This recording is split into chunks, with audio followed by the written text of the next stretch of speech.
राधे दोस्तों, आज मैं आपको एक बहुत अच्छी कहानी सुनाने वाली हूँ।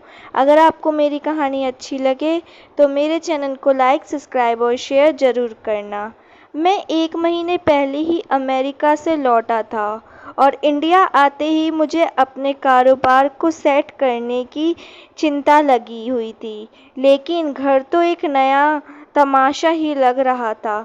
जब भी बाहर से थोड़ा थका हारा आता तो मेरी माँ मेरे सामने दुखड़ा लेकर बैठ जाती कि मेरी पत्नी घर पर नहीं बैठती, हमेशा पड़ोसियों में जाकर बैठती रहती है।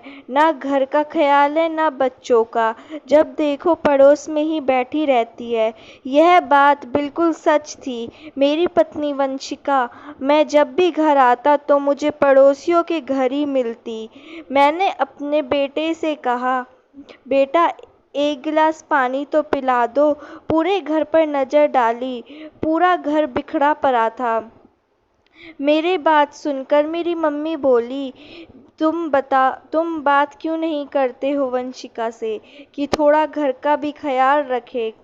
तुमने तो कुछ ज़्यादा ही सर चढ़ा रखा है अपनी पत्नी को। मम्मी की बात सुनकर मुझे गुस्सा आ गया। मम्मी, आप भी तो यह बात वंशिका से कह सकती हैं। दिन भर का थका हारा आता हूँ, मुझे भी घर में थोड़ा सुकून चाहिए होता है। लो भाई, तुमने अच्छी कही, तुम्हारी पत्नी है, मुझे कुछ समझती ही कहाँ है। बच्चा घर में मैला कुचला घूम रहा है, घर की हालत खराब है, खाना अभी तक बना नहीं है और तुम्हारी पत्नी है कि मुंह पर पाउडर लगाकर पड़ोस में जाकर बैठी हुई है। तुम अपनी पत्नी को यह सब कुछ समझाओ और उल्टा मुझ पर ही बरस रहे हो। मम्मी गुस्से से तपी बैठी थी। मम्मी की बात सुनकर मैंने सर अपने हाथों में थाम लिया। यह रोज रोज की चीख चीख से मैं परेशान हो चुका हूँ। तभी वंशिका घर में दाखिल हुई, हंसती मुस्कुराती, सुंदर सा सूट पहने हुए थी, हल्का मेकअप किया हुआ था। वंशिका को देखकर मम्मी फिर से शुरू हो गई, लो देख लो, खुद ही अपनी आंखों से घर की हालत देखो और अपनी पत्नी को देखो। घर में पैर नहीं टिकता इसका और महारानी ऐसे तैयार होकर आ रही है जैसे किसी की शादी में जाना हो। देखना एक दिन गुल ना खिलाए तो कहना। वंशिका के हाथ में एक बड़ा सा बाउल था। बाउल उसने टेबल पर ही रख दिया। इतनी देर से मम्मी की बातें सुन सुनकर परेशान हो चुका था। थोड़ी तेज आवाज में बोला, वंशिका इस समय कहाँ से आ रही हो। वंशिका बोली, आराम से भी तो बोल सकते हो, बाहर बहरी नहीं हूँ मैं। फिर हमारे बेटे सोनू से बोली, सोनू बेटा जल्दी से प्लेट लगा दो, मैं रोटी बना लूँ। उसने मेरी बात का जवाब देना भी ज़रूरी नहीं समझा और किचन में चली गई। मम्मी को और मुझे अकेला छोड़कर मम्मी को और मौका मिल गया मुझे कहने का कि अपनी पत्नी के तेवर देख लिए, एक दिन तेरी नाक ना कटवाएगी, तुझे बदनाम करेगी, तब तुझे समझ में आएगा। अम्मा की बातें सुनकर मैं थोड़ा सा झुंझला गया और थोड़ा तेज आवाज में बोला, बस करो मम्मी जी, तंग आ गया हूँ मैं ये रोज रोज की कहानी से। मम्मी बोली, हाँ ठीक है, अभी मेरी बात मत सुनो, बाद में समझ आएगी तुम्हें सब कुछ। अभी बना रहा रहन दो तुम, अभी बना रहे तू इसका गुलाम। इतनी देर में वंशिका रोटियां बना लाई थी और वो डाइनिंग टेबल पर लगाकर रोटियां और सलाद की प्लेट रखने लगी थी। साथ ही साथ बोली, जल्दी से आओ खाना खा लो, बहुत भूख लग रही होगी। हम सब आकर डाइनिंग टेबल पर बैठ गए और खाना खाने लगे। शायद वंशिका खाना बना कर गई थी क्योंकि उसने अभी सिर्फ रोटियां बनाई थीं, क्योंकि डाइनिंग टेबल पर सलाद रखी थी और चटनी और सब्जी सब कुछ मौजूद था। तभी मेरी नज़र उस बाउल पर पड़ी जो वंशिका अपने हाथ में लेकर आई थी। उसी बाउल में सब्जी डाइनिंग टेबल पर रखी हुई थी। मैंने वंशिका से पूछा, वंशिका ये बाउल तो तुम अपने साथ लेकर आई थी ना, इसका मतलब यह है कि सब्जी तुम पड़ोस से लेकर आई हो। मेरी बात सुनकर वंशिका थोड़ा घबरा गई, कहने लगी, हाँ तुम तो जानते हो हमारी पड़ोसन रीमा कितनी अच्छी लड़की है, बस यूं ही उसकी खैर खैरियत के लिए गई थी, उसके साथ बातों में टाइम का पता ही नहीं लगा। जब ध्यान आया तो याद आया कि घर पर खाना ही नहीं बना है। बस उसने अपनी मोहब्बत में अपने घर में बनाई हुई अधिक सब्जी मुझे दे दी और आधी सब्जी खुद रख ली। वंशिका ने जल्दी से पानी का जग उठाया और माथे पर लाई और आया पसीना पूछने लगी। किचन की तरफ चल दी। शायद मेरे सवालों से बेचैन हो गई थी। अगर वह कुछ देर और रुकती तो शायद उसकी चोरी पकड़ी जाती। यही सोचते हुए वो शायद जल्दी से किचन में चली गई थी। मैं उन मर्दों में से नहीं था जो अपनी पत्नी पर शक करे, लेकिन वंशिका की हरकतों से मैं सोचने पर मजबूर हो गया था। आज पहली बार मैं उसकी इस हरकत पर चौंका था। कुछ मम्मी की बातों का असर था और कुछ वंशिका की हरकतों का असर हुआ। मैंने अपने मन में ठान लिया कि मैं वंशिका से कहूँगा कि वह पड़ोस में ना जाया करे, और रात को जब मैंने यही बात बस खाना खाकर कही तो एकदम गुस्से से बोली, खुद तो 5 साल बाद परदेश से गुजर कर आए हो और शादी के कुछ महीने बाद ही अकेला छोड़कर चले गए। मेरा ज़रा भी ख्याल नहीं आया था तुम्हें। मैंने कैसे यहाँ अकेले टाइम गुजारा है मैं ही जानती हूँ। इतना कहकर वंशिका रोने लगी। फिर रोते हुए बोली, तुम्हारी माँ तो हर वक्त कड़वी कसेली बातें ही करती रहती है। घर में पड़े पड़े मैं डिप्रेशन का शिकार होने लगी थी और इसीलिए मैंने बाहर पड़ोस की औरतों में अपना दिल लगाना शुरू कर दिया। पूरा घर मैं ही संभालती हूँ। वो वहाँ तो आपको और आपकी माँ को नज़र ही नहीं आता। थोड़ी देर के लिए पड़ोस में क्या चली गई वह आपको नज़र आ जाता है। वंशिका जो कुछ भी कह रही थी सच कह रही थी। मेरी माँ का मिजाज थोड़ा तेज था और फिर शादी के कुछ ही महीनों बाद मैं वंशिका को अकेला छोड़कर पैसे कमाने के चक्कर में अमेरिका चला गया था। मैंने वंशिका को प्यार से चुप कराया। वह भी मेरे थोड़े से मन में आ गई। अगले दिन छुट्टी थी, इसीलिए मेरा देर तक सोने का इरादा था, लेकिन सुबह सुबह सोनू की रोने की आवाज़ से मेरी आँख खुल गई। बहुत गुस्से में मैं झुंझलाता हुआ बाहर निकला और वंशिका को आवाज़ लगाने लगा। मम्मी सामने सोफे पर ही बैठी हुई थी। मुझे देखकर बोली, वंशिका वंशिका क्या चिल्ला रहे हो, वह घर पर नहीं है। तभी मम्मी कहने लगी कि वह तो सुबह सुबह सैर सपाटा के लिए घर से निकल चुकी है।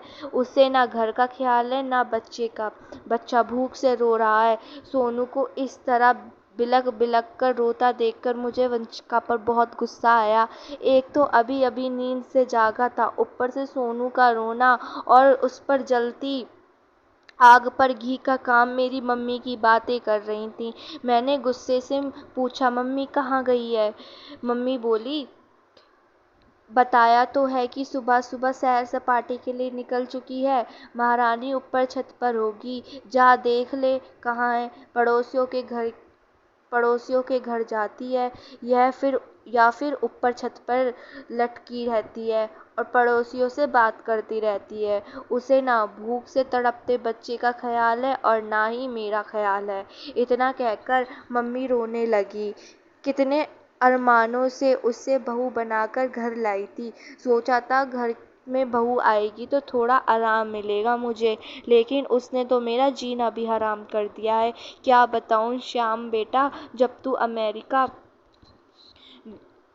तू अमेरिका चला गया था तो कैसे रो रो कर मैंने यह दिन काटे हैं। पहले तो मम्मी की बातों पर मैंने ज़्यादा गौर नहीं किया, लेकिन अब मुझे मम्मी की बातें सुनकर गुस्सा आने लगा था। पहले तो मैं अपने कारोबार को सेट करने में लगा हुआ था, इसलिए मम्मी की बातों पर ज़्यादा ध्यान नहीं देता था। लेकिन जब से जैसे जैसे मुझे समय मिल रहा है, मम्मी की बातों ने मेरे दिमाग में नए बीज डालने शुरू कर दिए थे। तभी वंशिका मुझे ऊपर छत से नीचे आती हुई दिखाई दी। वंशिका आज भी बहुत अच्छे से तैयार हुई थी। उसने मेरी पसंद का लाल रंग का सूट पहना हुआ था और मैचिंग चूड़ियाँ भी बहुत ही सुंदर लग रही थी। लेकिन आज मैंने वंशिका की सुंदरता के जाल में नहीं फंसने वाला था। मैंने देखा कि उसके हाथ में आज भी एक बाउल था। जिसके ऊपर एक कपड़ा ढका हुआ था। वह जल्दी से किचन की तरफ बढ़ रही थी। तभी मैंने थोड़ा गुस्से से पूछा, अब इस बाउल में क्या लाई हो? मेरे पूछने पर वह थोड़ा घबरा गई और बोली, वो मैं चीनी लाई हूँ। आप तो सुबह सुबह सो रहे थे और आपका बहुत देर तक उठने का भी कोई इरादा नहीं था। घर में चीनी ख़त्म हो गई थी तो सोचा पड़ोस से ही ले आती हूँ। 1 घंटे से बहू तुम चीनी ही मांग रही थी? मम्मी ने उस पर तांजा कसकर कहा। मम्मी के पूछने पर मैंने भी सवालिया नज़रों से वंशिका की तरफ देखा। हम दोनों के सवालों से वंशिका एकदम घबरा गई थी और अपने आप को बचाते हुए बोली, हाँ तो थोड़ा टाइम लग गया तो क्या हुआ, इसमें बात को इतना तोल देना वाली कौन सी बात है? और फिर मुझे क्या पड़ी है कि मैं पड़ोस में जाकर चीनी मांगूं? वह तो मम्मी जी आपको ही सुबह सुबह जल्दी चाय पीने की आदत है, इसीलिए मांगने चली गई थी। लेकिन आपने तो बात का बतंगड़ बना दिया है। चाहे कितना भी कर दूं आपके लिए, लेकिन आपको तो मेरी सेवा नज़र ही नहीं आती है। बस मेरे काम में आपको कमियां ही निकालनी है। यह कहते हुए वंशिका जल्दी से किचन की तरफ बढ़ गई और पीछे से मम्मी फिर से शुरू हो गई। अपनी पत्नी को ऐसे बात करता देखकर तुझे ज़रा भी शर्म नहीं आती? मेरी तो कोई इज्जत नहीं है। मम्मी बड़बड़ाती हुए अपने कमरे में चली गई और आज वंशिका का यूं मुझसे नज़रें चुराना शक में डाल गया मुझे। तभी मेरे मोबाइल पर घंटी बजी और मेरा ध्यान वंशिका की तरफ से हटकर मोबाइल फ़ोन की तरफ चला गया। मेरे कंपनी में काम करने वाले एक वर्कर का फ़ोन था। मैं उससे बातों में लग गया। नाश्ते में वंशिका ने आलू के पराठे बनाए थे। अभी हम सब लोग बैठकर नाश्ता ही कर रहे थे, तभी वंशिका ने एक प्लेट में 4-5 पराठे रखे, एक कटोरे में हरी चटनी रखी और एक कटोरे में अचार रखा और साथ ही साथ एक कटोरे में दही भी रखा और सोनू से बोली, सोनू बेटा जा पड़ोस में आंटी को दे आ। तभी अचानक मम्मी तेज आवाज़ में बोली, अरे बहू, इतना सब कुछ देने की क्या ज़रूरत है? अगर खाने से बच जाए तो बचा कर रख लो, दोपहर को भूख लगेगी तो खा लेंगी। वंशिका बोली, कोई बात नहीं मम्मी जी, रीमा को मेरे हाथ के पराठे बहुत पसंद हैं, वह बहुत शौक से खाती है। दोपहर तक भूख लगेगी तो मैं कुछ और बना लूँगी। और यह कहकर उसने वह भरी हुई प्लेट सोनू के हाथ में थमा दी और सोनू वो प्लेट लेकर चला गया। इतनी देर में हम नाश्ता ख़त्म करके बाहरी सोफे पर बैठ गए। वंशिका बर्तन धोने के लिए किचन में चली गई। थोड़ी देर बाद सोनू आया तो मम्मी ने उससे पूछा, सोनू बेटा दे आया अपनी मम्मी की सहेली को पराठे? बर्तन नहीं लाया? सोनू अपनी दादी की बात सुनकर बोला, दादी रीमा आंटी तो घर पर नहीं है। हाँ, मुकुल अंकल घर पर ही थे, उन्होंने पराठे ले लिए, बैठकर खाने लगे और कहने लगे, तुम्हारी मम्मी के आलू के पराठे बहुत अच्छे बनाती हैं, अच्छा हुआ तुम ले आए, मुझे बहुत भूख लगी थी। और दादी आपको पता है मुकुल अंकल मम्मी की बहुत तारीफ़ कर रहे थे, कह रहे थे तुम्हारी मम्मी बहुत अच्छी हैं। सोनू के मुंह से यह बातें सुनकर मैं चौंक गया। मैंने सोनू को अपने पास बुलाया, लेकिन तभी वंशिका ने सोनू को अपने पास बुला लिया। मम्मी बोली, अरे यह क्या बात हुई? बहू ने तो पराठे रीमा के लिए भेजे थे, लेकिन रीमा तो घर पर नहीं थी। फिर भला रीमा का नाम लेकर वंशिका ने पराठे रीमा के घर पर क्यों भेजे? जो सवाल मेरे दिमाग में चल रहे थे वही सवाल मम्मी दोहरा रही थी। मैं उठकर कमरे में चला आया। मेरा दिमाग उलझता ही जा रहा था। वंशिका को अच्छी तरह पता होगा कि रीमा घर पर नहीं है, क्योंकि कुछ ही देर पहले वंशिका रीमा से चीनी लेकर आई थी। रीमा ने बताया होगा कि वह कहीं जा रही है, तो फिर उसने रीमा का नाम लेकर पराठे क्यों भेजे? मैं अपनी पत्नी पर शक नहीं करना चाहता था, क्योंकि मैं उससे बहुत मोहब्बत करता था।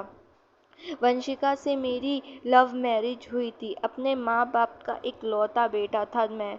जब मैंने अपनी मम्मी को अपनी पसंद के बारे में बताया तो मम्मी उस समय फ़ौरन मान गई थी और आज तक का जितना समय मेरा वंशिका के साथ गुजरा था बहुत ही हंसी खुशी गुजरा था। लेकिन आज पता नहीं क्यों मेरा दिमाग इतना ख़राब हो रहा था। मेरे दिमाग में एक शक का बीज पनपने लगा था, लेकिन मैं नहीं चाहता था कि मेरे दिल में वंशिका के लिए शक का बीज पनपे, क्योंकि मैं वंशिका से बहुत प्यार करता था। इसीलिए मैंने सारे बुरे ख्यालों को झटकाया और काम के सिलसिले में उठकर बाहर चला गया। आते आते मुझे शाम हो गई। मुझे बहुत ज़्यादा थकावट हो रखी थी, इसलिए खाना खाकर जल्दी ही लेट गया। कुछ ही देर में मुझे नींद आ गई। रात को अचानक प्यास के मारे मेरी आँख खुल गई। टाइम देखा तो रात के 11 बज रहे थे। शाम को मैं जल्दी सो गया था। पानी पीने के लिए साइड टेबल पर देखा तो वहाँ जग नहीं था। मेरी नज़र अपने बराबर बेड पर पड़ी तो वंशिका वहाँ नहीं थी। मैंने बाथरूम की तरफ देखा तो बाथरूम की लाइट भी बंद थी और दरवाज़ा खुला हुआ था, यानी वंशिका बाथरूम में नहीं थी। मैं बाहर आ गया। किचन में भी वंशिका नहीं थी। फिर मैं मम्मी के कमरे की तरफ जा ही रहा था कि मेरी नज़र ऊपर सीढ़ियों पर पड़ी। सीढ़ियों का दरवाज़ा खुला हुआ था और वहाँ लाइट भी जल रही थी। इसका मतलब वंशिका ऊपर छत पर थी। इस समय वंशिका छत पर क्या कर रही थी, यह जानने के लिए मैं ऊपर छत पर चढ़ गया। वंशिका ऊपर छत की दीवार से की बराबर वाली छत पर किसी से बातें कर रही थी। मेरी आहट पाक कर वंशिका जल्दी से संभल कर सीधी हो गई और मैंने महसूस किया कि जैसे कोई बराबर वाली छत से भागता हुआ नीचे उतर गया हो।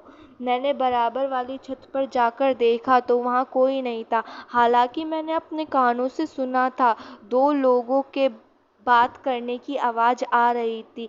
जब मैं छत पर जा ही रहा था तो मैंने अपने कानों से सुनी थी कि मैं बराबर वाली छत झांकने लगा। उधर क्या देख रहे हैं आप? मैं तो यहाँ हवा खाने आई थी। नीचे बहुत गर्मी थी। आप थोड़ा जल्दी सो गए थे। गर्मी की वजह से मुझे नींद नहीं आ रही थी, इसलिए ऊपर छत पर ताज़ा हवा खाने आ गई। मैंने वंशिका को शक भरी नज़रों से देखा। इतनी देर में वो अपनी घबराहट पर काबू पा चुकी थी, लेकिन मुझसे नज़रें चुरा रही थी। वह मेरी नज़रों की तपिश से बचती हुई नीचे उतरती चली गई। मैं बहुत देर तक खड़ा रहा। शायद जो कोई वंशिका से बात कर रहा था वह दोबारा से ऊपर आए, लेकिन 15-20 मिनट गुजरने के बाद भी कोई ऊपर नहीं आया। तो मैं भी नीचे उतरकर कमरे में आ गया। मैं आया तब तक मैं वंशिका सो चुकी थी, लेकिन मेरी आँखों में नींद नहीं थी। मैंने पूरी रात सोते जागते गुजारी थी। मुझे लग रहा था कि शायद वंशिका दोबारा जाएगी, लेकिन वह दोबारा नहीं गई। मैंने सोच लिया था कि अगली रात को मैं उस पर नज़र रख लूँगा, वह कब जाती है और किससे बात करती है। लेकिन अगली रात को वंशिका छत पर नहीं गई। शायद उसे शक हो गया था कि मैं उस पर नज़र रखे हूँ, इसीलिए वह सावधान हो गई थी। अगले दिन जब मैं काम से लौटा तो मैंने मुकुल को अपने घर के दरवाजे पर पाया। मुकुल को देखकर मुझे गुस्सा आ गया। मेरा मूड खराब हो चुका था। मैंने पास आकर कहा, तुम यहाँ क्या कर रहे हो? अभी मैं मुकुल से कुछ पूछ ही रहा था, इतने में सोनू बाहर आया और बोला, यह लीजिए, मम्मी ने दिया है। सोनू ने हाथ में पकड़ा बाउल, जिसमें उठती खुशबू से मैं पहचान गया कि उसमें बिरयानी है। मुकुल ने बाउल लिया और बोला, श्याम जी, आपकी पत्नी तो बहुत ही अच्छा खाना बनाती है। दिल खुश हो जाता है आपकी पत्नी के हाथ का खाना खाकर। यह कहते हुए मुकुल अपने घर की तरफ चला गया और मैं गुस्से से खौलता रहा। मैं गुस्से से घर के अंदर दाखिल हुआ। मेरे सब्र का पैमान भर चुका था। मैंने सोच लिया था कि आज सारा हिसाब क्लियर करके रहूँगा कि यह सब क्या है। लेकिन जब मैं अंदर दाखिल हुआ तो घर में कुछ मेहमान आए हुए थे। मैंने अपने गुस्से पर काबू किया और चेहरे पर मुस्कुराहट सजाकर मेहमानों से मिलने लगा। शाम को जब सारे मेहमानों से और काम से फ्री होकर वंशिका कमरे में आई तो मैंने उसे महीने के घर खर्च के पैसे दिए। मेरा रवैया उखड़ा हुआ था। उसने महसूस तो कर लिया था लेकिन ज़्यादा ध्यान नहीं दिया। मेरे हाथों से पैसे लेकर गिनने लगी। पैसे गिनने के बाद बोली, इस महीने मुझे कुछ ज़्यादा पैसे चाहिए। गुस्से में तो मैं पहले ही था। वंशिका की बात सुनकर मुझे और गुस्सा आ गया। मैं अपने जानने में हर महीने पैसे ज़्यादा ही देता था, लेकिन फिर भी इस महीने वंशिका को पैसे कम नज़र क्यों आ रहे थे। मैंने गुस्से से कहा, ध्यान से देखो, पिछले महीने से इस बार ज़्यादा हैं। मेरी बात सुनकर वह बोली, हाँ मुझे पता है, लेकिन मुझे इस महीने इससे भी ज़्यादा पैसे चाहिए। खर्चा ज़्यादा है, मेरे पूरे नहीं हो पाते हैं पैसे। मैंने बिना कुछ कहे चुपचाप उसकी तरफ देखा और पैसे बढ़ाकर दे दिए। अगले दिन जब मैं सोकर उठा तो वंशिका घर पर ही थी। आज शायद उसे शक हो गया था, इसलिए वो कहीं बाहर नहीं गई थी। शाम को जब मैं ऑफिस से घर आया तब भी मम्मी मेरे कमरे में आई और कहने लगी, शाम बेटा, तूने वंशिका को कुछ पैसे दिए हैं? मैंने कहा, हाँ मम्मी, रात को ही दिए थे, घर खर्च के लिए। क्यों, क्या हुआ? आप ऐसे क्यों पूछ रही हैं? मम्मी बोली, अरे गीता है हमारी पड़ोसन, आज मुझसे मिलने आई थी। कहने लगी कि लगता है आजकल तुम्हारे बेटे का बिजनेस खूब चल रहा है। जब मैंने उससे पूछा कि ऐसे क्यों कह रही हो तो वह कहने लगी कि तुम्हारी बहू वंशिका आजकल बहुत पैसे लुटाती है। जब मैंने उससे पूछा कहाँ पैसे लुटाती है तो कहने लगी कि मैं आज रीमा के घर गई थी, थोड़ी ही देर में तुम्हारी बहू भी आ गई। मैंने उसके हाथ में बहुत सारे पैसे देखे थे। वंशिका ने मुझसे छुपाते हुए वो सारे पैसे रीमा को दे दिए, लेकिन मेरी तेज नज़रों ने सब कुछ देख लिया था। तो बेटा शाम बस इसीलिए पूछ रही थी, आखिर वंशिका को क्या पड़ी थी जो तेरी मेहनत की कमाई इस समय बर्बाद कर रही है। मुझे तो यह अच्छा नहीं लगता। मम्मी की बात ने मेरे शरीर में आग लगा दी। शक का बीज तो पहले से ही पनप चुका था और अब तो शक विश्वास में बदलने लगा था। मुझे पता था कि वंशिका घर खर्च के पैसे कहाँ रखती है। मैंने जल्दी से वंशिका का पर्स निकाला, पैसे गिने तो उसमें पूरे थे, कोई कमी नहीं थी। गुस्से में मैं सीधे पर्स लेकर किचन में वंशिका के पास जाकर पहुंचा और गुस्से से चीख कर बोला, इसमें से 5,000 कहाँ गए? मेरे गुस्से से चीखने पर वंशिका बहुत ज़्यादा डर गई थी, यहाँ तक कि उसकी आंखों में आंसू आ गए थे। वो हकलाते हुए बोली, श्याम, आप मुझसे ऐसी बात क्यों कर रहे हो? ऐसी बात ना करूं तो कैसी करूं? रात को ही मैंने तुम्हें पैसे दिए थे, इतनी जल्दी 5,000 कहाँ खर्च हो गए? आजकल मुझे तुम्हारा व्यवहार शक में डाले हुए है। कल रात को भी मैंने तुम्हें किसी से बात करते हुए सुना था, लेकिन तुमने मुझसे झूठ बोला कि तुम किसी से बात नहीं कर रही हो। बताओ, तुम मुझे धोखा क्यों दे रही हो? मैं दहाड़ कर बोला। आज मेरे गुस्से की कोई सीमा नहीं थी। मेरे गुस्से को देखकर पहले तो वंशिका बहुत ज़्यादा ही डर गई थी, लेकिन फिर थोड़ा अपने आप को संभालते हुए बोली, आपको सच्चाई जाननी है तो चलिए, मेरे साथ चलिए। उसने मेरा हाथ पकड़ा, एक बर्तन दिया और मेरे हाथ पकड़कर मुझे टूटते पटकते टूटे फूटे से मकान के सामने ले आई। यह मकान मुकुल और रीमा का ही था।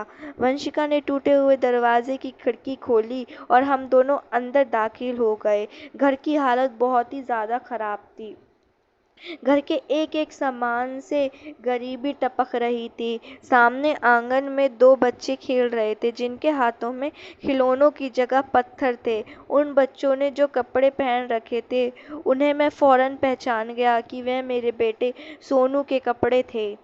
जैसे ही उन बच्चों ने मेरे हाथ में प्लेट देखी, जल्दी से वह प्लेट ली और उसमें खाना खाने लगे। ऐसे जल्दी जल्दी खाना खा रहे थे जैसे कब से भूखे थे।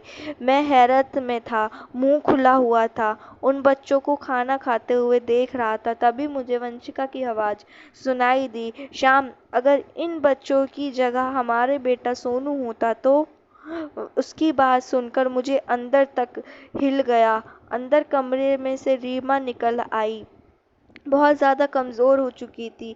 बहुत पहले मैंने जब उसे देखा था तो अच्छी भली सेहतमंद थी, लेकिन अब तो चेहरे पर पीलापन छाया हुआ था।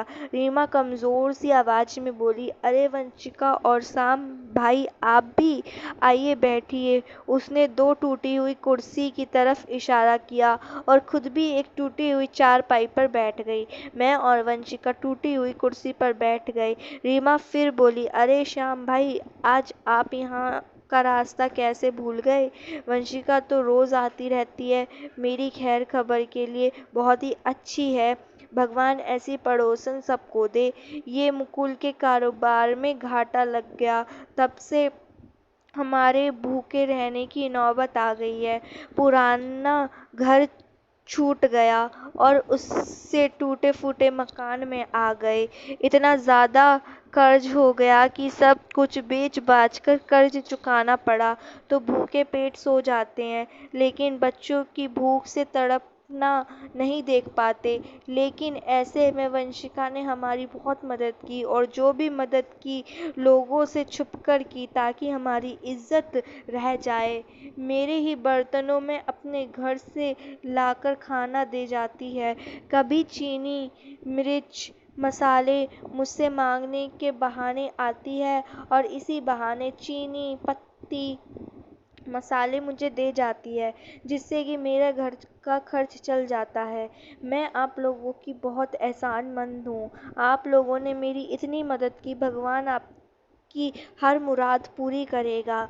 अगर वंशिका हमारी इतनी मदद नहीं करती तो पता नहीं मेरे बच्चों का क्या हाल हो गया होता। आज ही सुबह वंशिका मुझे कुछ पैसे दिए गई, क्योंकि मैं घर का राशन ख़त्म हो गया था।